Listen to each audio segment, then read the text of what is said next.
mana hari ikintu cy'urwango kitamba mu ngewe ibyo ngo nironda koko iyo umuntu agiriwe nabi ibintu ni bibiri nawe uwo mugizi wa nabi ushaka kwihorera cyangwa se ugatsindisha ineza inabi ndumva rongera narahisemo kurwanisha ineza ngo inabi abantu bagenda bangirira ntizajye inkurikirana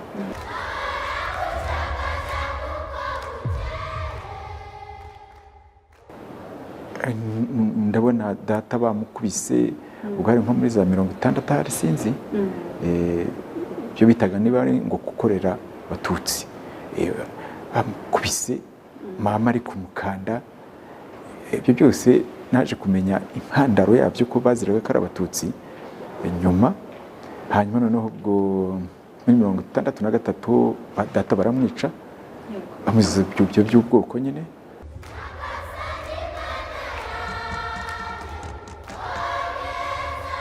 one day people will love each other. I am fighting for that.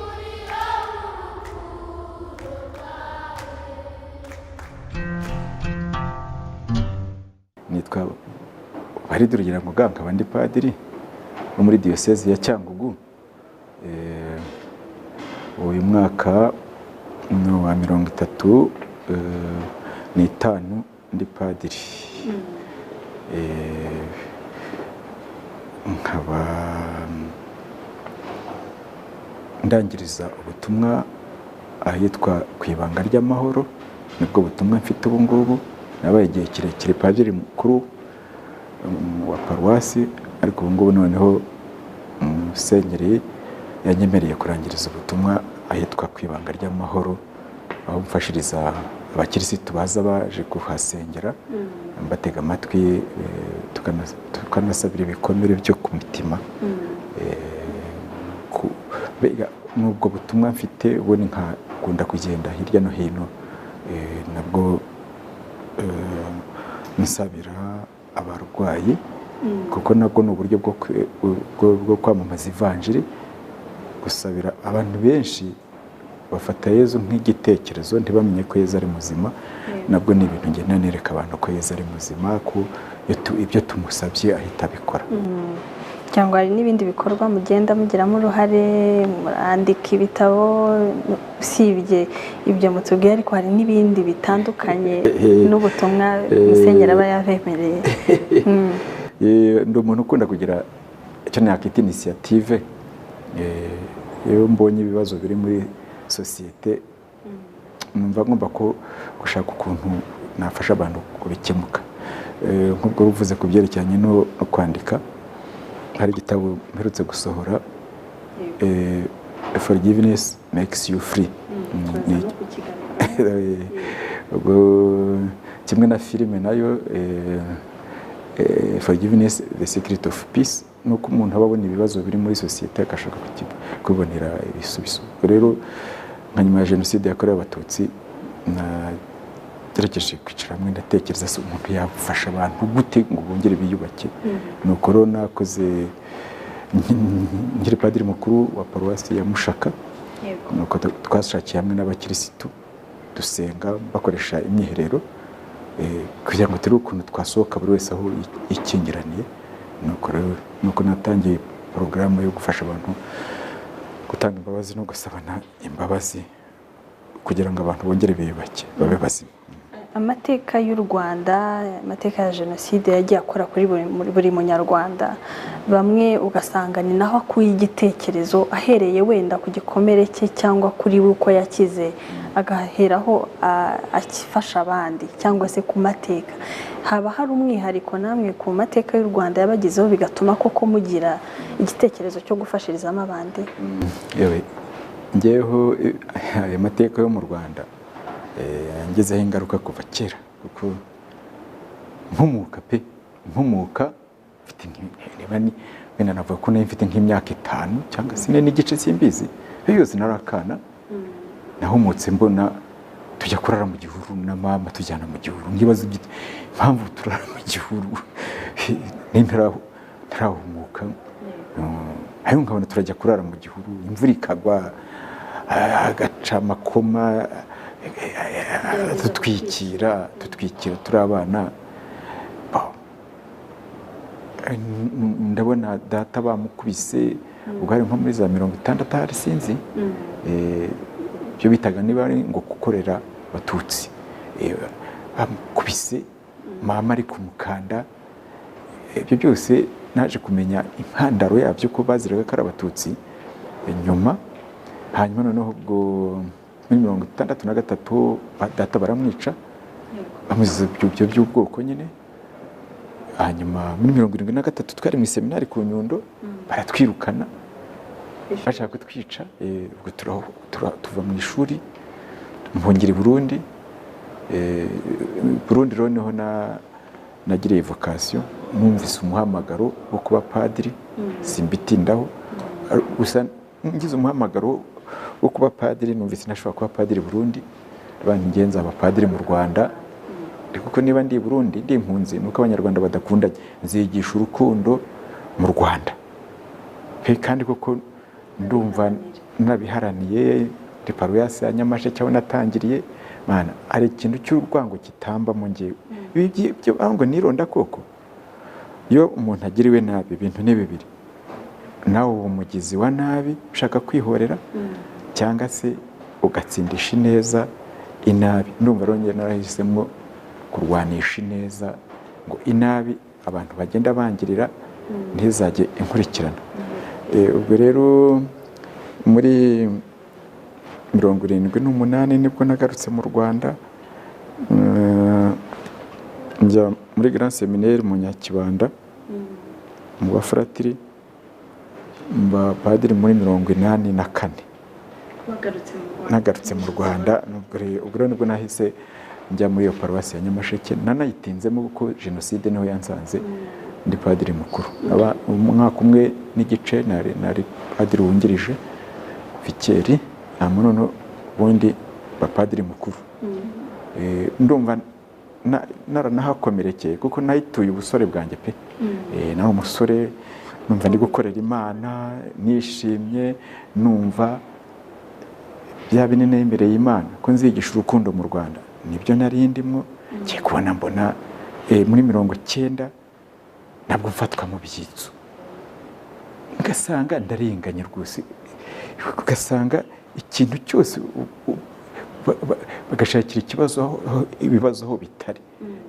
ubwo noneho mfatwa mu byitso n'abandi benshi ariko noneho mpitansobanukirwa bari gufata abatutsi gusa nabwo bari kubaziza icyo bari cyo ubwo noneho muri 94 naho rero abantu nyine urabona barashira nanjye banyiruka nkaho n'imijugujugu niba ari umuntu wa Mana yanjye kuba narabayeho ni Imana yabishatse ubwo noneho nyuma ya jenoside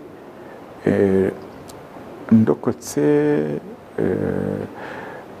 nahise naciye i Bukavu nari naratumiwe mu Bufaransa kujya kuvuga ko kwerekana ko Yesu ari muzima ari umukiza noneho abafaransa bamenye ko narokotse bati turacyakeneye ubuhamya bwawe nuko nagiye hanze kandi kuko nari naniwe numvaga nyuma igihe gito nyuma ya jenoside numvaga naniwe njya mbwira abantu nari meze nka komanda watsinzwe urugamba nta energy nta mbaraga nari mfite rwose ku buryo naragiye ngeze mu Bufaransa ahitwa Palais Romonial niho nagomba gutangira uko buhamya ndangije nkomeza ngira urude aho Bikira Mariya yabonekeye Bernadette nari nkeneye gusenga kandi kuko ngeze urude niho nakiriye we narajyaga ndarandira numva ngo nibaza ngo kuki nabaye padiri kwigisha urukundo ugasarura jenoside ni cyari gikomere nari mfite sinzi ko nayo gushobora gukomeza kuba padiri ngo bikundire ariko ngeze urude niho nakiriye ubwo noneho numva imbaraga ziragarutse niho nongeye gufatira icyemezo nti Yesu yababariye ku musaraba mu gihe yari ari gupfa kuka kanyuma ati babarida ko batazi icyo bakora ari naho yerekanye kwa kubabarira inshuro 77 igihe Petero mubazaga ngo nzajye mbabarira kangahe sinageze kuri 7 gatoya uzageze kuri 77 iyo 77 burya rero Yesu yayerekanye ku musaraba igihe yababariraga niho navuze rero nahise tubigenze gute niba Yesu yaravuze ngo tubara inshuro 77 n'iki cyaha cya jenoside cyagirirwa imbabazi, niko kandi kuko kirakomeye, ariko kukibabarira ni kuko akundi kubabarira inshuro 77 Yesu yavuze. Ubwo rero nibwo natangiye gushakisha umuntu yabivamo ate akoresheje ikintu cyitwa kubabarira. Icyo gihe mu Bufaransa nabwo bahise bumva imbaraga, ariko wumva ko ugomba kubikorera mu Rwanda ugarutse. Nahise numva imbaraga, ndabanza ndaruhuka namaze amezi 6 ahitwa muri Autrichia, none nari mfite inshuti noneho ndetse bo bashaka ko ngumayo. Bavuga ati kuko nabwo nasabiraga abarwayi iyo ngiyo bishimye pe bari gukira, ndibuka bavuga ngo mwatanze ibitambo bihagije mu Rwanda, igumira aha ngaha nawe, ariko ndabana hoya nsubiye mu Rwanda niho hari ibibazo bikomere byabo, ibikomere byo ku mutima, reka nje kubafasha. Nagarutse rero mu kwezi kwa mbere muri 1995 nibwo ngarutse muri iki gihugu. Noneho ntangira nyine kuko imbaraga niyumvagamwo zo gutanga imbabazi, kubabarira byaranteranyaga n'abantu, ariko njyewe sinjya mvuga gutanga imbabazi gusa, mvuga gutanga imbabazi no gusaba imbabazi. Aho ni naho ikiganiro cyacu hari kiri buzingire cyane. Ugeze mu Rwanda mu 1995, imitima iracyoroshye, ibikomere biracyari bibisi, abantu rwose ntibarumva ibyabagwiririye ibyo ari byo. Wowe wumva ko ufite imbaraga ki, kumva ko ibyo uvuga abantu bari bubyumve bitewe n'iki?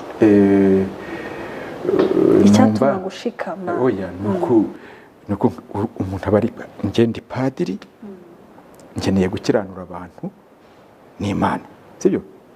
Ari abarokotse umujinya bafite urabateranya n'Imana, ari abakoze ibyaha, bakoze jenoside, ibiganza byabo byo birajejeta amaraso, bafitanye ibibazo n'Imana, kandi bose n'abana b'Imana. Ngewe numva nka padiri ngomba gukiranura abantu n'Imana. Mu Gifaransa byita le salut des âmes. Umuntu aba yarabaye padiri yashishikajwe cyane no gukiranura abantu n'Imana, abantu bazatunga ubugingo bw'ubuzima bw'iteka, kuko nyuma y'ubu buzima hari ubundi pe. Iyo umuntu ari umukirisitu abyemera atyo, nyuma y'ubu buzima hari ubundi, hari uwapfuye aragenda bugeramo. Yezu yarapfuye, barabibonye yarapfuye. Ari nacyo gituma nka Tomasi intumwa avuga ati nintabona aho bamuti ku icumu ngo nshyiremo ikiganza, njire intoki aho bashinze imisumari, ngiye sinzemera, kuko yari yamubonye apfa. Hanyuma noneho Yezu aza kongera kugaruka noneho na Tomasi ari ati Tomasi ngaho. Tomasi yaramubonye pe. Ni ukuvuga ko hari uwapfuye aragenda agera muri ubwo buzima, aragaruka abantu baramubona. Nyuma y'ubu buzima hari ubundi. Naho rero nge bitashobora kunteranya, kandi abapfuye bagiye muri ubwo buzima, ahubwo ababishe bafite ingorane. Nanize ko bazahura nabo bate, kandi bari bazi ko babishe nyamara bari ko mu bundi buzima. Ari nacyo kiduha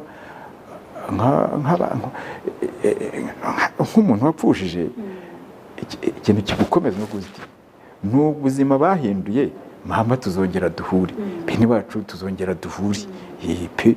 Nano akagerageza gufasha abantu kuzamuka aho hantu, kuko bose baba bakingiranye, kubafasha gutanga imbabazi no gasaba imbabazi. Igituma nge mbitwarira hamwe,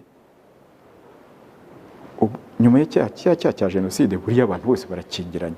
Ari uwarokotse jenoside afite ahantu akingiranye, ari uwakoze jenoside afite ahantu akingiranye, kandi uwakinze ntukingura. Ni ukuvuga ko abakoze jenoside bafite urufunguzo rwo gusaba imbabazi, bagakingurira abakorewe jenoside. Abakorewe jenoside bafite urufunguzo rwo gutanga imbabazi, bagakingurira bariya. Badahuye rero ntibikunda. Buri wese akomeje gukinga. Buri wese akomeje gukinga, kandi iyo ukingiranye uri gusakuza ngo munkingurire. None baragukingirana ukemera, wowe urasakuza ati yewe mumbwirire kanaka yankingiranye kandi yajyanye urufunguzo, yatagarutse ngo agukingure ntibikunda. Naho rero bose bakeneranye mu buryo bwo kubigisha, urabafasha baba bakeneranye. Mutangira nko kwigisha bwa mbere iyo mitima mwabonaga ko yumva ibyo muvuga byari byoroheye abantu kubyakira? kuko harimo abanditse ndibuka ndi kwigisha ari i Remera muri santarari ya Remera, nacyo nabaga ku bayezuwiti hariya kuri Centre Christus. Nakundaga rero kujya kwigisha aho ngaho, nari nahageze nka paruwasi kanjye. Ndibuka ko nigeze kwigisha nka ryari ubwo muri 1995. Yego, ukigeze mu Rwanda byari bigikomeye. Noneho ndigisha ku gutanga imbabazi, kuko nari nkurikije amasomo umuhanuzi Izayi yari nahereyaga ku by'izo umuhanuzi Izayi yashishikarizagamo abantu basaba guhinduka. Noneho nibwo nigisha gutanga imbabazi. Noneho nigije gutanga imbabazi, mvuga ko abarokotse bagomba kwishakamo imbaraga bagatanga imbabazi, ariko gusa n'Imana. Ndumva umuntu Kristo umwe ese avuga ngo funga kinwa. Noneho mwikoraniro pe yarantutse, ariko noneho mpita numva ndanishimye, kuko niba yarantutse nuko ari yakurikiye, nuko yumvaga ndi kwigisha ibibyimba bigenda bituragurika cyangwa se ibisebe ndi kugenda mbitsira, none ati funga kimwe, adashaka kubyumva. Ariko nkibaza yaje gukora iki, kuki yari yaje? Byo byose iyo umuntu yigisha aravuga uti ntabyumvise, none biriya bigiriye kuko yarakomeretse, ariko buriya aragenda bitekerezaho, nyuma y'ukwezi, nyuma y'amezi abiri muzumvikana. Urumva hari abagutukaga,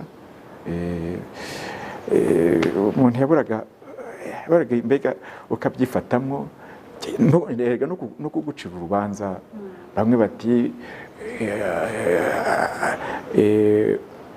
aradukomeretsa, abandi hari abari kurengera, ugasanga nyine. Ariko iyo uri umuntu wigisha ibyo ntubyitaho. Icyo witaho ni uti jye nakoreye Imana, kandi Imana yo ndumva ntacyo dupfa. Navuze ibyo navuze nibyo Yezu Kristo yari kubabwira. Nacyo cyatuma gushikama banukaga nkikomereza pe. Iyo uri umuntu wigisha, ntiwigisha ugira ngo ube dakoro n'abantu, uya uba uri dakoro n'Imana. Kandi koko umuntu wigisha nabi nubanza kureba abantu ngo barashaka iki, akigisha akurikije ibyo bashaka, kurikiza ugushaka kw'Imana. Uyu munsi hashize imyaka 25, ubwo muri butubwire nyuma y'icyo gihe uko byageze. Noneho uyu munsi abantu bakaba basaba imbabazi, abandi bazitanga. Ubwo munatugereranyirize uko ibikomere byari bimeze, noneho n'uyu munsi ubwo abantu bagenda babyumva, byagiye bigenda bite muri iyo myaka yose kuva muri 1995 ubu turi mu 2019? Ubwo nkweretse ko mbere hari ibikomere abantu bari bakomeretse, bamwe bashaka kwihorera, abandi nabo bari babiti bibisi, bavuga bati umugambi wacu ntiwagezweho neza.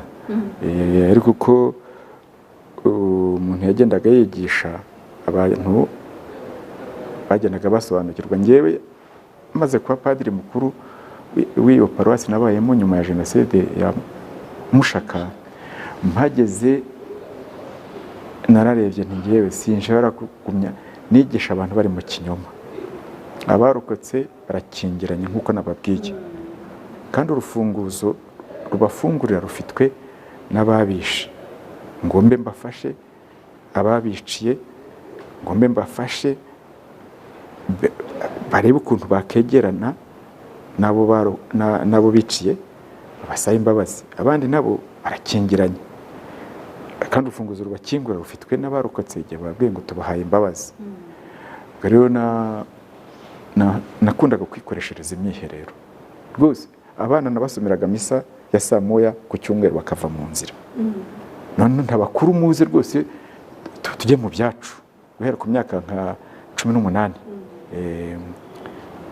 Noneho nkabigisha, namara kubigisha habaga ari teme nateganyije, nkabigisha, namara kubigisha ubundi nka mu masaa 8 nkabacamwa amatsinda.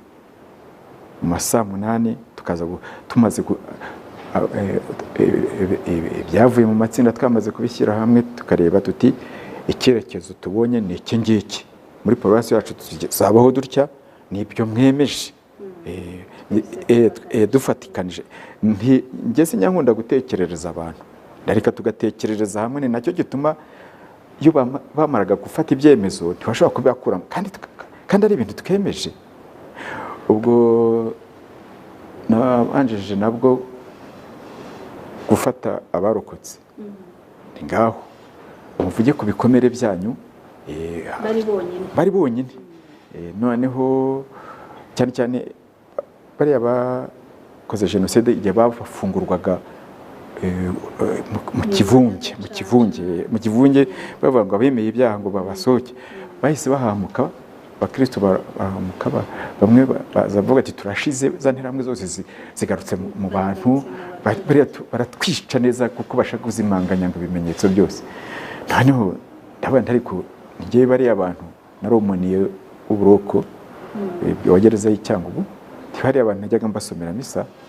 simpamya ko nkurikije ukuntu nabigishaga bashishikariza ahubwo kwemera ibyaha no kubisabira imbabazi ntabwo nabo ngabo banyumvise baje uretse gatoya nze turebe noneho nibwo nabahamagaraga barokotse jenoside dufata ijambo ryo mu Paul Mutagatifu yandikiye Abanyaroma ngo ntukareke nabi kuganza ahubwo nabo yiganjije ineza iri jambo niryo tugiye kugenderaho uyu munsi ndabigisha ndangije mbaha ibibazo ariko mbereka ko ineza igomba kuganza inabi kandi ko urufunguzo rwabo ari urwo gutanga imbabazi noneho kuko urumva babaga bafite ubwoba ngo abantu ntibashaka no kudusaba ntiwoya nimwikoreshereze urufunguzo rwanyu rwo gutanga imbabazi wowe ukingura none mwumva ko mubagiriye impuhwe imbere y'Imana mukumva ko mwiyemeje gutanga imbabazi kandi mukabagirira impuhwe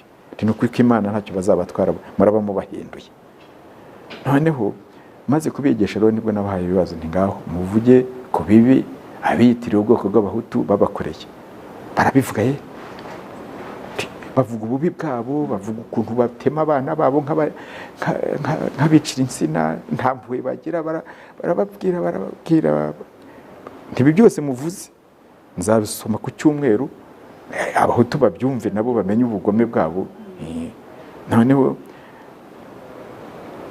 nibwo kandi ubwo niko nabigenzeje dore mw'abantu mwe mufunguwe dore uko babatekerereza ngo mugiye kubica iyi paruwasi murongera muyimenemo amaraso umva bishoboka nyamara dore bo icyo batekereza kuko naje kubaza ikindi kibazo ntese muri abifuriza iki nabo bicwe se batoya da kandi dushaka kubica turabakirisitu nuko rero dore bucyo baravuze ngo ntibashobora kubica kuko ari abakirisitu ntanise muje kubica muje kunyica abantu bashaka kubababarira icyo gihe rero noneho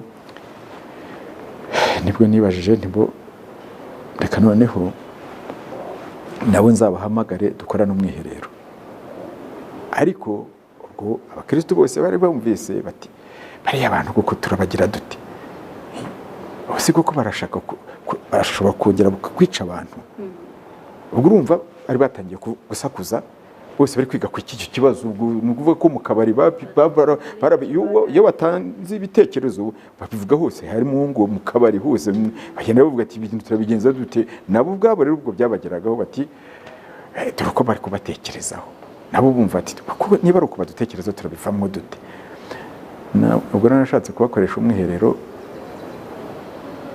wabo nabo baraza nabo mbaha rya jambo ntukareke inabi kuganza dore mwagize nabi inabi yabamariye iki inabi rero nitsindwe n'ineza ntahindutse ubwo ko abantu bazajya bareba bati nibwo bavugaga bati twebwe urupadiri twabuze akagunda twihishamo turajya mu barokotse jenoside ngo dore za nyamaswa zigiye kongera kuturya twagera mu bahutu bene wacu ngo dore bya bicucu ngo byiyemeje kugendera mu kuri ngo n'abasigaye bose dushirire mu buroko nabo berekana agahinda kabo nabo berekanaga agahinda tuke twabuze igihuru cyatumira ati ariko bavuga ijambo ryiza ryanshimishije bati padiri utubabarire natwe uzaturangire ku cyumweru dusabira abakirisitu ngo mutubabarire byibuze mwongere muturebe nk'abantu. Ababivuze nashatse kurira nyine ni ukuri nzabibabwira ndetse mbivuga mu nanjye nkurikije amarangamutima nti barashize bariya bantu dore ibyo bavuze ni ukuri ngo byibuze mubabarire nabo ubwabo basigaye bibona nk'inyamaswa mubabarire byibuze mubarebe nk'abantu n'icyo babasabye ni ukuri. ubwo rero mwebwe muvuga ngo barashaka kubica kandi nabo barashize. Abarokotse nibwo bavuze ati ese burya nabo nuko bameze ngo twigire mwongere muturebe nk'abantu bahise babona ko bari kumva icyaha cyabo nabo bashize. Rero noneho byabaye nk'ibikaruma nyine situation byabaye nk'ibyorohereza abarokotse mu mutima bashiruka ubwoba ntibaba bakibatinya kuko babonye ko nabo bashize ahubwo babonye bari hasi yabo. Noneho rero nibwo navuze ntereka nze noneho nzabahuze dukora umwiherero bombi abarokotse n'abakoze jenoside. Ariko ngira ubwoba njye nagiye nshakisha nagize ubwoba nti none nabahuza ngo ndi kubakoresha umwiherero amarangamutima yazamuka bakaba barwana noneho urumva barwanye noneho urumva abanyamakuru sinariko bakira mwari bahigute bati umwiherero Padiri Uwaridi yakoresheje abantu barwanye barwaniye mu kirizi. None ubwo navuga nti bapinterega nze nkwereke reka mbitegereje ndebe. Ariko noneho ni ukuri Imana igenda iyobora umuntu nibwo natekereje ariko nta mututsi wagiye arokoka cyane cyane hariya mu Kinyaga icyahoze ari Cyangugu Mana nta nkotanyi zari zihari warokotse wese nuko Imana yabigezemo uruhare pe nabo bari batwihugikanye kandi koko jenoside yarakorewe irimbura abantu pe harokotse bake cyane ko ntacyo bikanze barayirangije.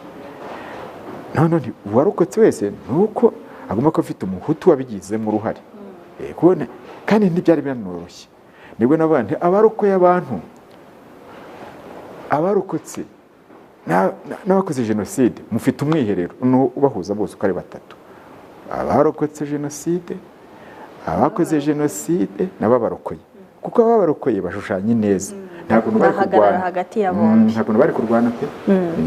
Nibwo navuze nti uyu ntibashaka kurwana kuko najya kugira amarangamutima yatuma azibuka ko hari uwamurokoye hariya muzima.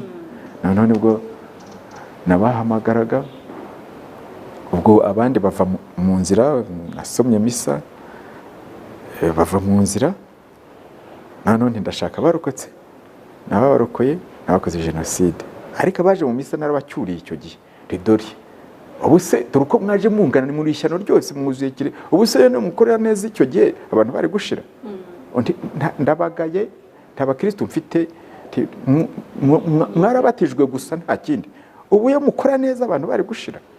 Abahutu bazima b'abakirisitu ndaza kubabona mu ya kabiri bakijije abantu kandi uko kurumva babaye bakeya ariko erega nuko umuntu yigisha abwiza abantu kuri ubwo bari baje mu misa bose bagiye biga yati buse twebwe natwe ubu koko iyo mugira uwo murokora ndi mwari kuza mu ya kabiri buze mwamariye iki ko mwese mwuzuye ahangaha. Izo misa se mwabavanguraga mute baribwirizaga bakaza nta wari kuzamo urumva mu misa ya mbere harimo abantu bose iya kabiri harabo mwayitumiyemo nibo bazaga nyine nibo bazaga hatumiye nibo none se niba utararokoye abantu se uraza gukora iki mu ya kabiri misa ni ntagatifu ni umwiherero nakubwiye ko nayo yari misa y'umwiherero we yari misa ijyanye n'umwiherero kuko misa nayisomaga mu masaa 8 nkuko nizaba n'izindi zateme rwose nagendaga nzisoma mu masaa 8 tukabanje kwiga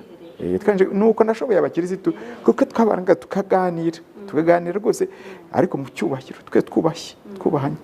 Rero noneho baraje barokotse noneho n'ababarokoye noneho n'abakoze jenoside kuko bose bifuzaga kureba ukuntu twasubiza ibibazo kuko babonaga ko hari ibibazo.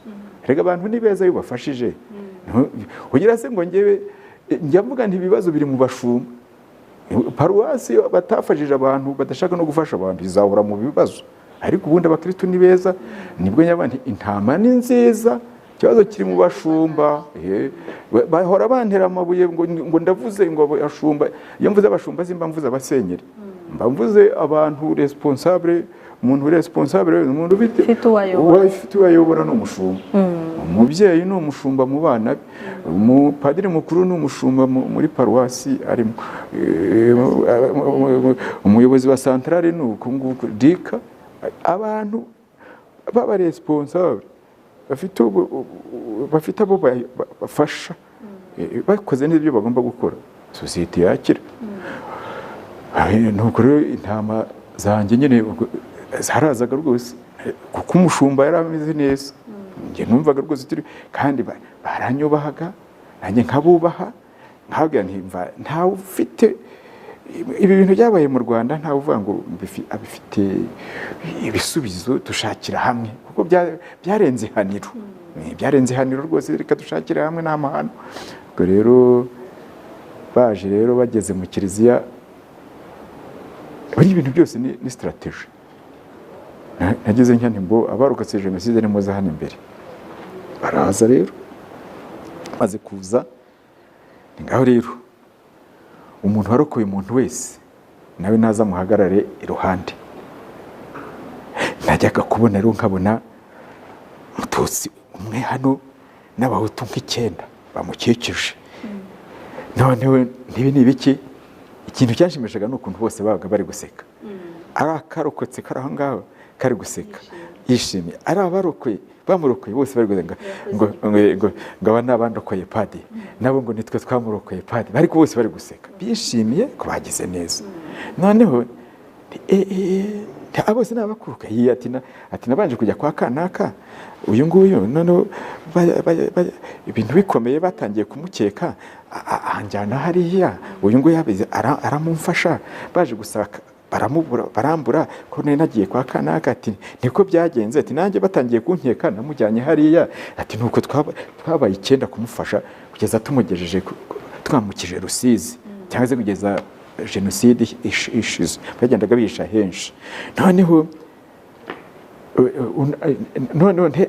nibwo nabazaga abo barokotse, ntese abahutu bose urabona ari babi? Atoya da, aba ni beza baraturokoye. Nuko nakuye ikintu cy'icyemezo cya extremisme mu mitwe y'abatutsi bari barokotse jenoside, kuko babonye ko hari abahutu beza. Noneho nibwo rero nabahindukiranaga abari basigaye, ubwo urumva nabakoze jenoside bonye nibo bari basigaye bicaye. Niko se mwa bantu abasibo ntibari abahutu nkamwe, ariko igihe mwari muri kwica abantu dore bo bari bari gukiza abantu. Nokuri abari basigaye bararize, byerekana yuko bumvise icyaha cyabo. None ndongera ndabigisha ntukareke nabi kuganza, nabo yiganjije ineza. Noneho kandi kuko abo barokoye abantu barashushanyaga ineza, bari barumvise ivanjiri. Turongera tujya mu matsinda, naho rero havuyemo iyi porogaramu ya Mushaka. Mwumvise ngo basanze kugira ngo dusubize ibibazo byacu ari ugutanga imbabazi bivuye ku mutima, gusaba imbabazi zivuye ku mutima, kandi tukagirana impuhwe. Ngaho rero nibyo mugiye gukora, simwe mu byemeje, ati nuko nibyo tugiye kurwanaho muri paruwasi yacu. Nuko rero noneho n'abasigaye bose mwatangiranye nka bangahe? Ndumva nk'icyo bari bageze nko kuri 400 dutangira bose muri ayo matsinda 3. Matsinda 3. Urumva bari barokoye abantu n'abishanye, n'abarokotse babaga ari n'abakeya, ariko noneho ababarokoye babaga ari benshi kuko bagendaga babahererekanya. Noneho n'abakoze jenoside urumva bo ari benshi, bose bagera nko mu 400 n'abaciye mu matsinda. Ariko noneho babatanze ishusho ya paruwasi. Ubwo rero hari n'izindi za teme twagendaga twinjiramo mu mateka, ngenda bigisha no tukakora amatsinda. Wasangaga ikibuga cyuzuye bari mu matsinda, ariko bose bashishikaye, bose bari gushakisha ibisubizo. Kandi noneho bagasanga amatsinda yose ibibazo babahaye babaye nk'ababisubiza kimwe. Ntimubona ndere gukuri n'ukumwe ntawuca ku ruhande, mwese ntimubona ko mwagiye muhuza. Ibi rero nibyo tugiye kugenderaho. Nuko nge nashoboye paruwasi, kurya n'uwashaka kuza nyuma ashaka kubasubiza inyuma ntibamukundira. uyu munsi barakomeye ntibakundira kuko bavuga ati nuko twabyumvise. Ndumva hari abapadiri bashaka kubinenga ariko bakavuga nyamara uko se twabyumvise na Musenyeri ntiyashobora kuza ngo abisubize inyuma kuko oya ngo nuko baragira ngo tubigenze gute ko ari uko twabyumvise. Abashaka rero kunyega ibintu babyita ngo ibyawe baredi ndakanyagwa si ibyanjye, si ibyanjye njyewe twashakiye hamwe twese. Yego nyine burya iyo umuntu aba ari mukuru ubafasha gutekereza, narabafashije ariko nibo babyiboneraga. Uyu munsi dukurikije urwo rugero hari n'andi maparuwasi yagiye abyiga ndetse nafatanyije na Komisiyo y'Igihugu y'Ubumwe n'Ubwiyunge bigenda bitera intambwe. Noneho uyu munsi mubona mutura urwo rugendo rw'ubumwe n'ubwiyunge mu Banyarwanda turetse n'abakristu gatolika n'abo mwafashije, urugendo rw'ubumwe n'ubwiyunge gusaba imbabazi no kuzitanga mva bigeze kure pe, bigeze kure. Numva byari byose abantu abatarabigeraho ni kwa kundi umuntu aba arwana n'umutima, ariko ubundi babonye ko ariyo nzira, babonye ko ariyo nzira. Kandi urebye aranjye turi kwerera isi yose, turi kwerera imbuto pe. Abantu bose bazi uko jenoside yakozwe bakaba baza muri iki gihugu, wambaye ikirezi ntamenya ko kera ushobora kuvuga ngo hari ibibazo, ntazo zihita itagira ibibazo, ariko abaza baturutse hanze bakareba iki gihugu ngira ngo nibo batubera abahamya. Oya njye mbona bigeze kure, bigeze kure. Oya kuko urumuri rwo rwarabonetse pe, urumuri rwarabonetse. Turi kugenda tumurikira n'amahanga. Ngiye nkunze kujya no hanze kubera ubutumwa nkora hirya no hino. Oya niyo ndi kwigisha hanze baratangara pe, baratangara. Hari icyo gitabo rwose, iki gitekerezo forgiveness makes you free, imbabazi zirakubohora. Gutanga imbabazi no kuzisaba, yego ni imbabazi. Cyaje gite gitabo nyuma y'ibyo byose harimo amateka y'u Rwanda. Nasanze ndi kugenda nigisha hirya no hino hanze no hanze, noneho ngasanga uko ngenda nigisha abantu barashaka ko njya hose, ngasanga rero sinzashobora kujya hose, ngasanga ibihugu hirya no hino birashaka kuntumira ngo njye kubigisha. Ariko wakandika igitabo kimwe na filime, igitabo cyo kigeraho udashobora kugera. Ngiye kuzandika igitabo nshyiremo ibitekerezo byanjye kuko nabonye bifasha abantu. Noneho ni uku igitekerezo cyanjemo, ibi bintu nakoze i Mushaka, ibi bintu nabayemo mu buzima bwanjye,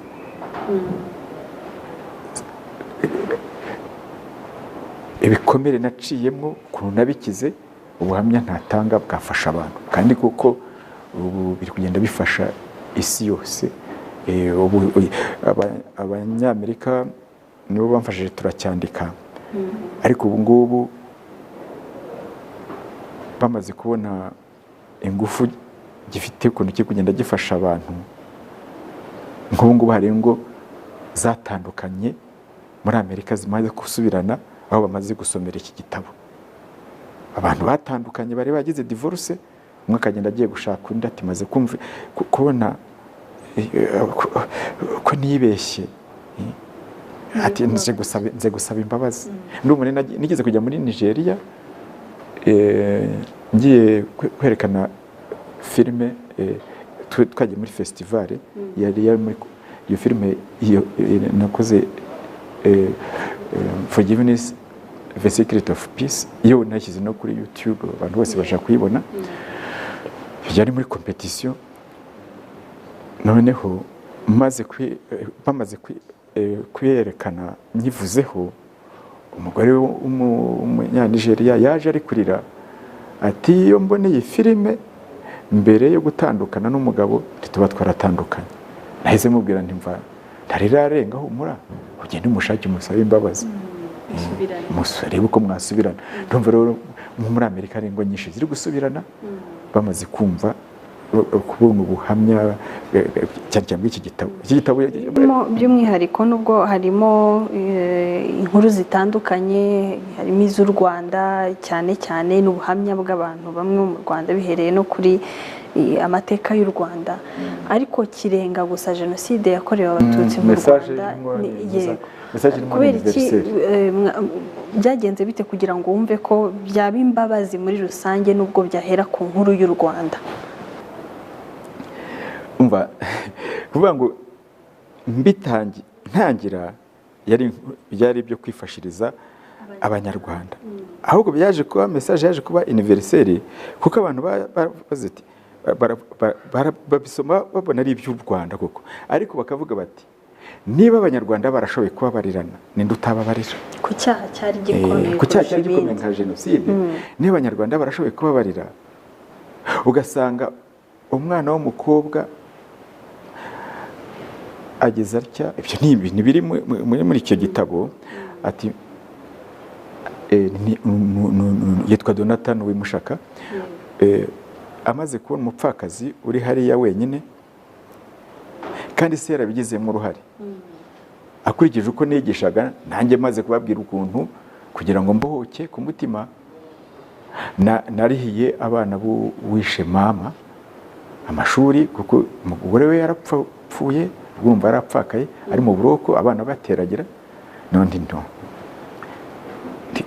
menye ko umuhungu bamwirukanye mu ishuri ngo yarari kugenda arira mu nzira, ndabona abantu uwo mwana nimumunzanire ngiye kuvuga ngo ngiye kumurihira, ariko ubwo urumva nashaka gukira kuko niba ubabariye ugomba ugire n'impuhwe.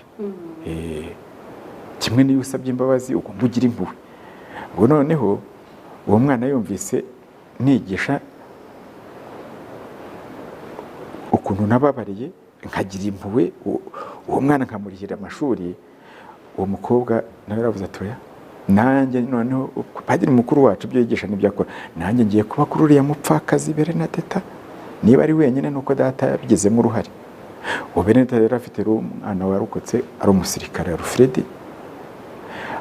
Alfred aje, urumva yasanze uwo mukobwa imuhira, urumva ntibyahise bimworohera, ariko nyina yaramufashije ati oya Alfred shyira mu gaciro, aramfasha, umwana ni muzima ni mwiza, ni se wishe nawe uyu mwana ni muzima, nose uragira ngo nanjye nkurikire so adahari nanjye napfa. Urumva Alfred nawe shyize mu gaciro arareba, kandi uwo mwana urumva n'abigisha bose kujya bagira impuhwe niko arizo zagombaga guhindura ibintu, ukagenda agira impuhwe. Alfred rero yaje gusanga uwo mwana atazava muri umuryango wabo, ati ni muzima pe, umwana azava aha ngaha. Mfashe icyemezo barashyingira ngo babyaranye abana 3 beza, mana yanjye ni nacyo kimpoza Nyamasheke barampemukiye, urumva barankomerekeje ni padiri mukuru wabo, banyicana abantu, ariko noneho Mushaka yanyomoye ibikomere. Nyamasheke naratsinzwe, ariko Mushaka niho ibikomere byanjye byomokeye, nongera nishimira ko padiri naho wende Nyamasheke nahavuye ndogreta nicuza ndi kuki nabaye padiri. Mushaka ndongera nishimira kuba padiri. Iki gitabo kandi kijyana nanone no kwibuka ku nshuro ya 25 ari nabyo turimo. Nyuma y'imyaka 25 u Rwanda ruri gutera imbere mu bintu b'inzego zitandukanye no mu buryo butandukanye. Abakristo, ubukristo ubwo bukoko bugera ku kubabarira, ubuntu utuye umunsi ubukristo mu Rwanda nyuma y'ibyago n'ibibazo bikomeye u Rwanda rwari ruvuyemo, abakristo bakiri babandi barahindutse, ubukristo bwateye intambwe koko?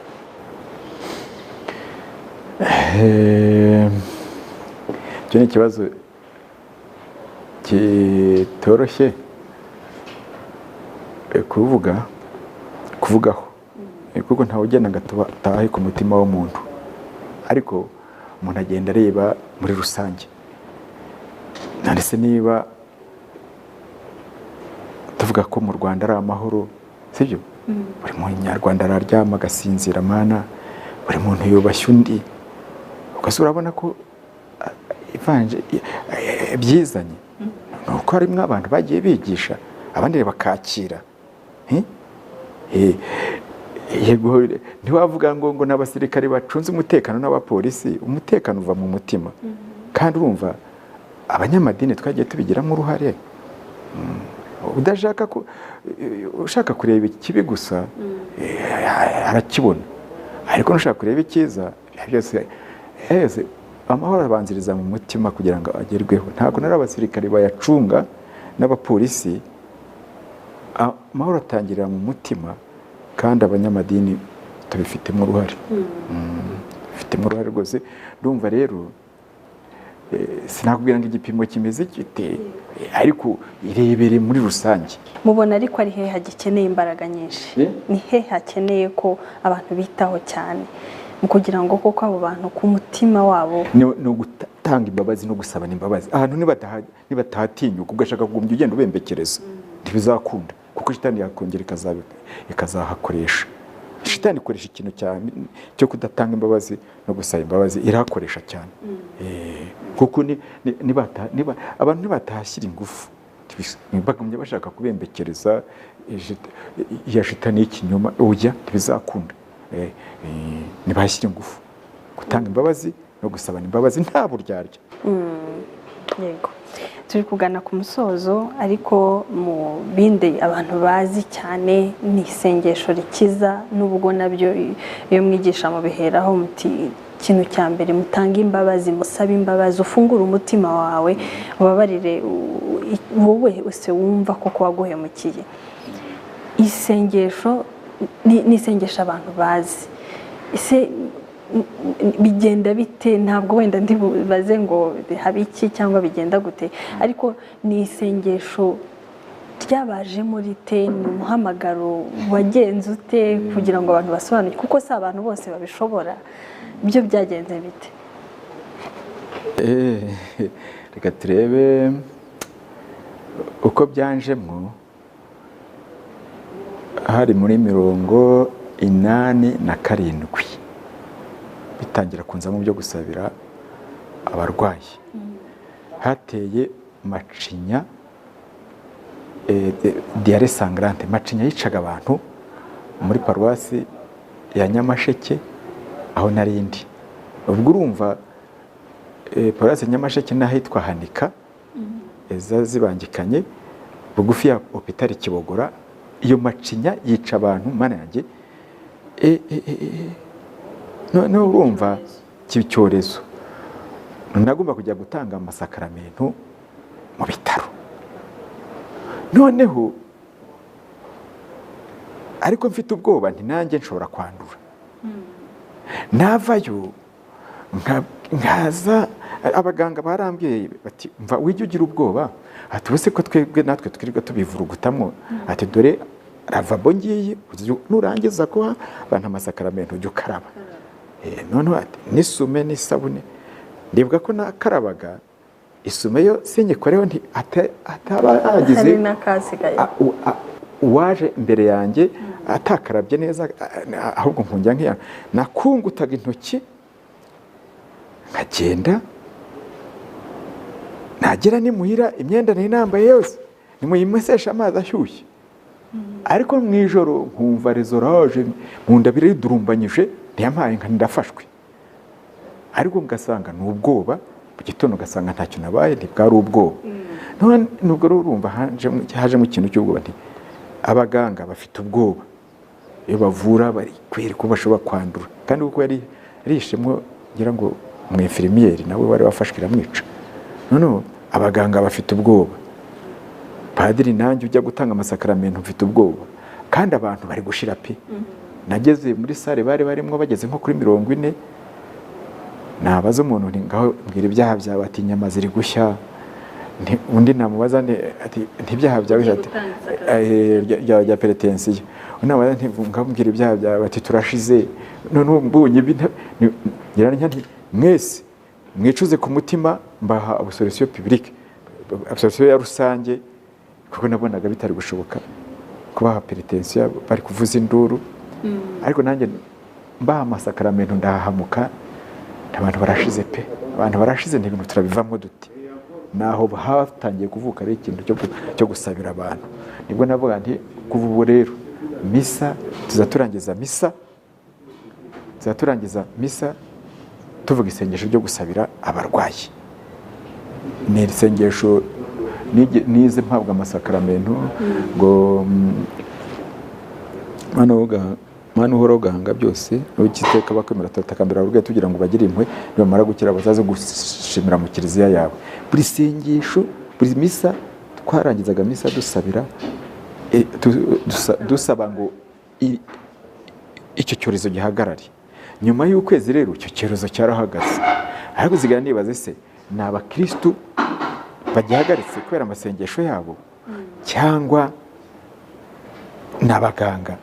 Ibyo ari byose havutsemo umuhamagaro wo gusabira abarwayi. Navuze nti nubwo iki cyorezo kirangiye, kuva ubu ngubu tugiye kujya dusabira abarwayi. Ndi muri karismatike, hari abantu bagiye basaba ingabire yo gusabira abarwayi. Ubu rero nibaza abantu basabye ingabire yo gusabira abarwayi, nibaze dukora umwiherero. Ni kuko ibi bintu ntibigomba guhagarara. Nuko baje noneho baza ari abantu 8, nanjye mu wa 9 dutangira kujya dusabira abarwayi buri wa 4. Bakaza tukabatega amatwi abafite indwara zikomeye, noneho ku wundi wa 4 tukabasabira. Nabikoze imyaka 87 kugeza muri 91. Ubwo rero twarabasabiraga bakagenda, nyuma y'ukwezi bamwe bakagaruka bati urabizi twarakize. Nari ndwaye umutima, muganga yambwiye ko wakize. Naribwaga mu nda, narakize. Abandi ntati nari ingumba, none dore ndatwite. Bigaragara ko isengesho ryacu Imana iryumva. None ubwo muri 91 mu kwezi kwa 6 nibwo noneho hiyongereyeho ibyo kumenya abakize. Byaje bite rero? Ubwo urumva turi gushimira Imana, turangije misa twaricaye turi gushimira Imana mu mutima, ngiye kubona mbona ukuguru kuza mu kirere nk'inzoka kwihuta. None nshaka no gusubira inyuma, ariko wumva twabaga kuri mu mutima, kurahagarara hehe. Ngiye kubona mbona guhagaze imbere yanjye nk'uko nguko, numva ijwi rimbwiye ngo ku kuguru n'uko ibumoso munsi y'amano nyirako amurya nk'ari ibisebe, ariko nta bisebe birimo, kuba kuragiye. Mbona agahanga kazungurira, numva ijwi rimbwiye ngo umuntu urwaye isereri. Noneho mbona agatuza kari gusimbuka imbere yanjye, nta shati yari iriho, kari agatuza kambaye ubusa. Noneho numva ijwi rimbwiye ngo umuntu urwaye umutima. Noneho mbona akaboko kagenda kagaruka, numva ijwi rimbwira ngo nyiraka akaboko ababara mu nkokora, biragiye. Noneho mbona ikibuno cyuzuyeho amaheri kibiranduka, noneho nk'ibaro. Numva ijwi rimbwiye ngo nyiracyo ntashobora kwicara ku ntebe. Noneho mbona inda y'umugore itwite iraza, yabaye nk'izamuka hano ku bibero byanjye, mbona ari inda y'umugore utwite. Noneho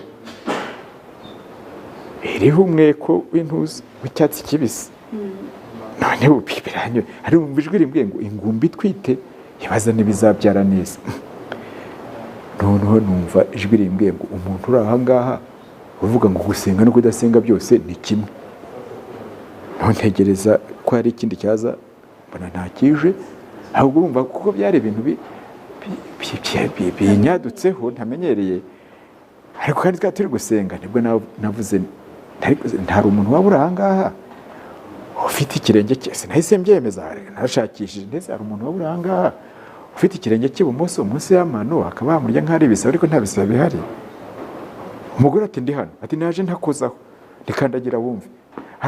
Abanza kugira ubwoba, ariko ati yampaye, ati ndakiza, ati naje ndakozaho. Ndetse hari umuntu ufite isereri, bya bindi byose ugenda mbivuga. Umugabo ati ngiyewe sinjya ngenda ndeba imbere, ngenda mpiga muzunga kubera isereri. Ese umutima arabyemeza w'inkokora, ati yampaye, ati ndanjye ndakiza, bose ndababona. Noneho ubwo uwa nyuma wanshimishije ni wa wundi bavuga ngo gusenga no kudasenga byose ni kimwe.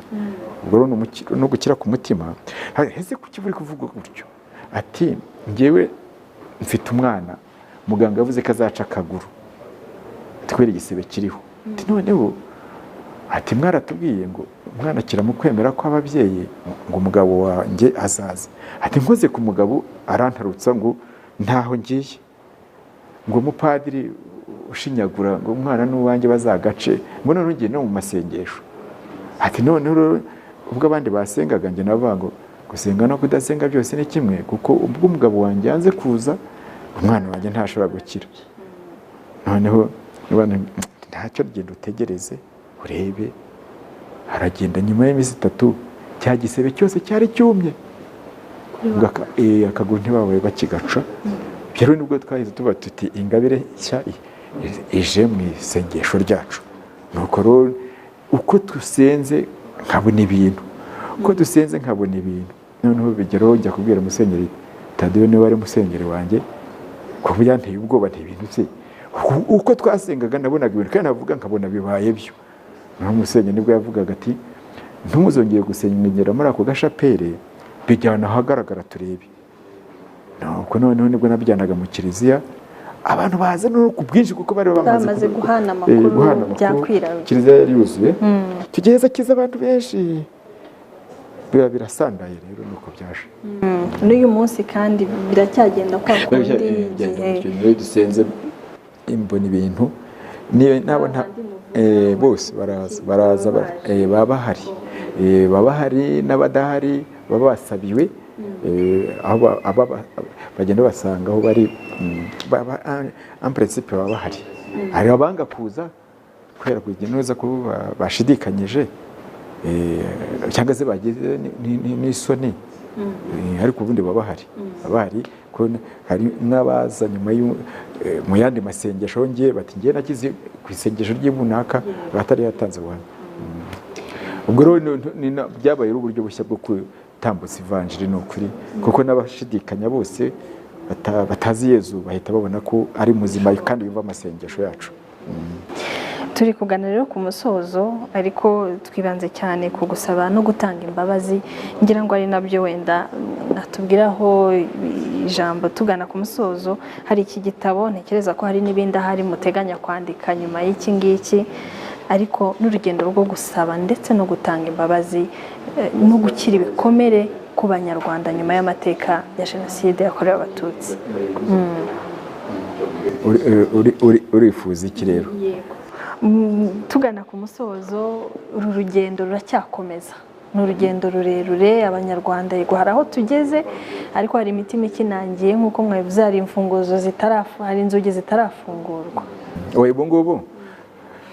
Ubu nibwo bigiye kujya byakwihuta kuko ubu kiliziya noneho yabyinjiyemo kuko mbere nabanje kubikora babyita ibya ubaridi none ubu ngubu rero ndumva Musenyeri Rushoveki mushya Musenyeri Kambanda Antoine nagiye muri paruwasi ya Kibungo paruwasi katedrali ya Kibungo urumva yari musenyeri noneho mfasha abakristo muri iyo paruwasi. Musenyeri ari bugufi yagendaga amenya uko byagenze kandi umunsi wo kugarukira Imana kwabo Musenyeri niwe wasomye misa yiyumviye ubuhamya kuntu abantu basabanye imbabazi bagahana imbabazi pe ni ibintu byakoreye kuri stade Kibungo.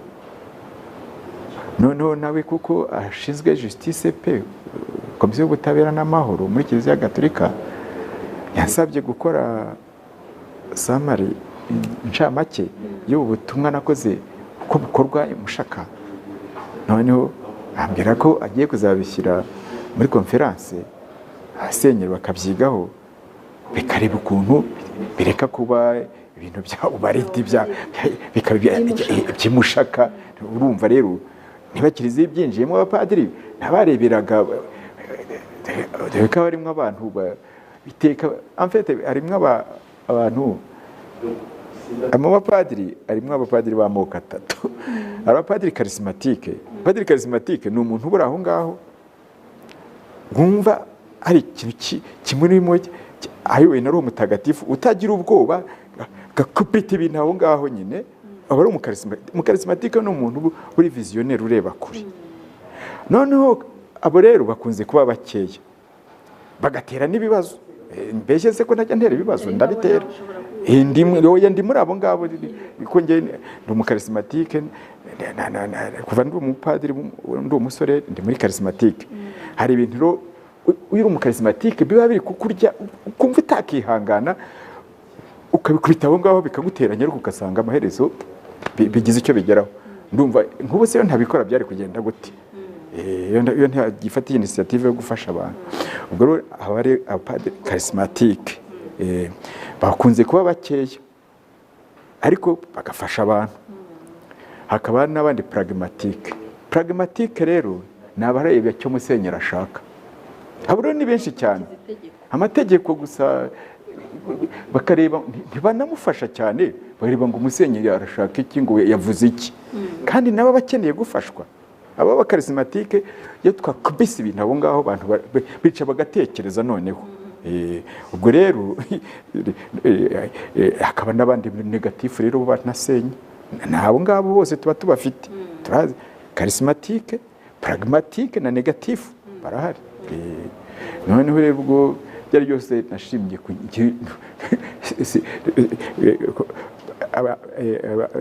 nabo pragmatike bareba ngo icyo musenyeri ashaka.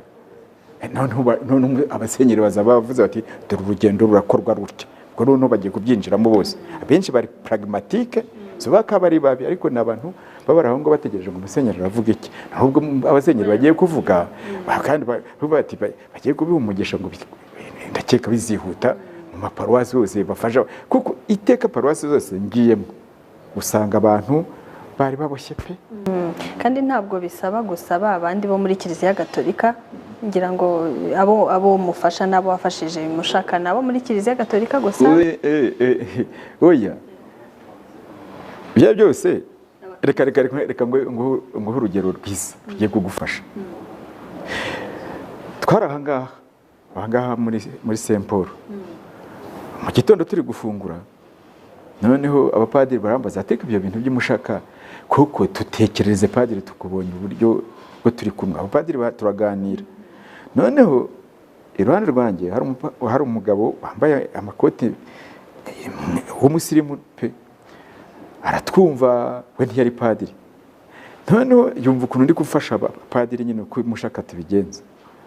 Noneho uwo mugabo ati padiri reka nanjye ngufashe ndi mushaka abapadiri tubasobanurire. Aramfasha arabisobanura nti none se ntibona umukristo w'umushaka ukabisobanura. Noneho ariko ngira amatsiko, uyu mugabo ko ntamuzi kandi abantu ndari umusirimu, abantu b'abasirimu ujijutse wabisobanuye neza. Ariko se mugabo ko ntakumenye mushaka ati ntiwashoboraga kumenya. Ati ngewe ndi diregiteri w'ikigo cy'abaporo cy'amashuri cy'abaporo, tukaje mu nama hano i Kigali rero na minisitiri. Ati ntiwashoboraga kumenya rero kuko ntuntegeka. Ntazi ko abisobanuye neza. Ati mvari none se abagatolika si bakuru bacu, bamwe se ntibarusi barumuna bacu, mwavaga mu mwiherero burya bakaza tukaganira. Ntiyampaye nka ati nta kuntu ati rwose natwe abaporo nuko tubyemera kandi mwagiye mudufasha mutabizi. Ati burya warabigishaga bakaza baje ku mugoroba ngo dore ibyo twiriwemo, twaganira tugasanga natwe ari byo. Uwo muporo ni wavuze ngo mana ngo padiri nguze ukuntu twishimira kwitwa bimushaka kandi si umugatolika. Urumva iyo ibyo twakoze byarenze idini, byafashije sosiyete yose. Abantu b'imushaka bose batekereza gutyo kuko baba babana ubuzima bwa buri munsi. Turabashimiye rero cyane, murakoze. Ikiganiro gifasha abanyarwanda. Murakoze cyane. Tuzayihamya tubisabira. Yego. Murakoze namwe.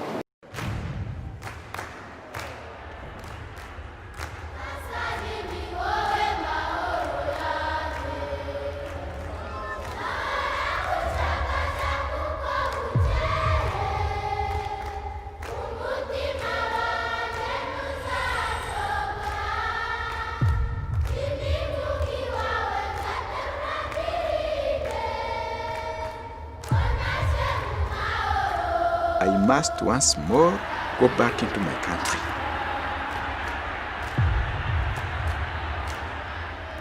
I lost the battle, but I will win the war.